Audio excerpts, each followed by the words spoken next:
Hi, I'm Chuck Chvala, former Senate Majority Leader, And I'm Scott Jensen, former Assembly Speaker. and we're the insiders. So, Scott, what's the state of the presidential race at that point? Where are we at? Well, here we are about 10 days out in this race. You've got the president and the vice president both planning to make more trips to Wisconsin.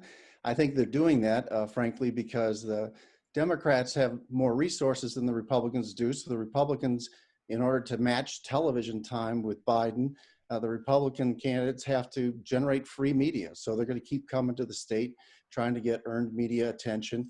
The Biden campaign has the luxury, really, of having the candidate make fewer appearances because they just have apparently an unlimited amount of money for this race. I would say right now that here in Wisconsin, all the polling seems to show consistently that the president is about 5 points behind Biden. I personally think that if the election were held today, that'd probably narrow to about 3 points, but the president is behind here in Wisconsin. The reason they keep coming back is that it's still a fight, though. It's still close. And I think anything could happen in the next 10 days. We certainly have seen that throughout 2020. Well, of course, I see it a little differently. I think that, as you know, the Republican Party and the Trump campaign have pulled money out of Wisconsin and put it into Pennsylvania. They clearly see Pennsylvania as a better opportunity, and not a great one, in which to win one of the three, key states. I think really the race is coming down to this. The appearances are odd and other things.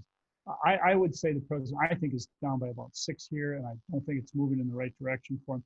But here's what I see. There are two words that describe where this race is going: coronavirus and empathy. And on coronavirus, the president has not only doubled down, but tripled down on, hey, this isn't a problem. Nothing to see here. Let's move on. And then he has, these super spreader events across Wisconsin and everywhere else. That is driving senior citizens and suburban women away from him. And those are the very people he needs in order to win this election. The second word is empathy, and it's so important. We know who Donald Trump is. We've seen him now for 4 years. We know there's no empathy there because our military losers and suckers. The contrast was shown in the video that Joe Biden's campaign caught last night, where he was hugging a young man, and the kid said he was afraid, and Joe Biden hugged him, kissed him on the forehead, and said, "We're going to be all right." People want a united. They want somebody who will bring them together, someone who will embrace them and get the job done. This is not a good dynamic. As the number of coronavirus cases increase in our country at this time, not a good look for President Trump right now. I do think you're right that the focus here in the final days of the race is going to be on coronavirus. And that has actually changed the president's numbers with regard to a really important segment of the voters in Wisconsin. That's independents over 55. So the president was winning independents over 55 all the way until about 2.5 weeks ago.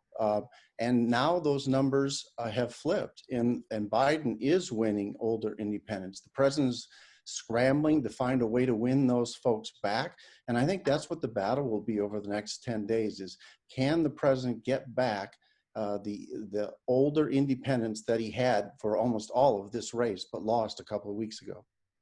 Scott can't say this, but the reality is here, the president himself, not his campaign people, not the advisors. If Scott Jensen were there, they'd be doing a lot better job. But if you could control the president, the problem is the president himself is engaged in an unbelievable act of political malpractice with what he's doing. And I don't think there's anybody who can tell him any differently, and that's going to hurt him going forward. There's not many people left to move in this race. Most people have made up their mind. Over 1 million people in Wisconsin have already cast their ballots.